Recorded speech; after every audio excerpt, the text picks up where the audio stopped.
বিলুপ্ত সংসদীয় আসন পুনর্বহালের দাবিতে বাগেরহাটে সকাল সন্ধ্যা হরতাল চলছে। আর আসন পুনর্বিন্যাসের প্রতিবাদে ফরিদপুরের ভাঙ্গায় অবরোধ কর্মসূচির মাধ্যমে যান চলাচলে ব্যাঘাত সৃষ্টির অভিযোগে ৯০ জনের নাম উল্লেখ করে অজ্ঞাত ১০০ থেকে ১৫০ জনকে আসামি করে মামলা হয়েছে।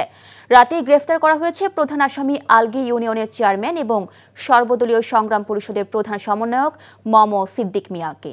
গতরাতে ভাঙ্গা থানার উপপরিদর্শক মোহাম্মদ হাবিবুর রহমান বাদী হয়ে মামলাটি দায়ের করেন।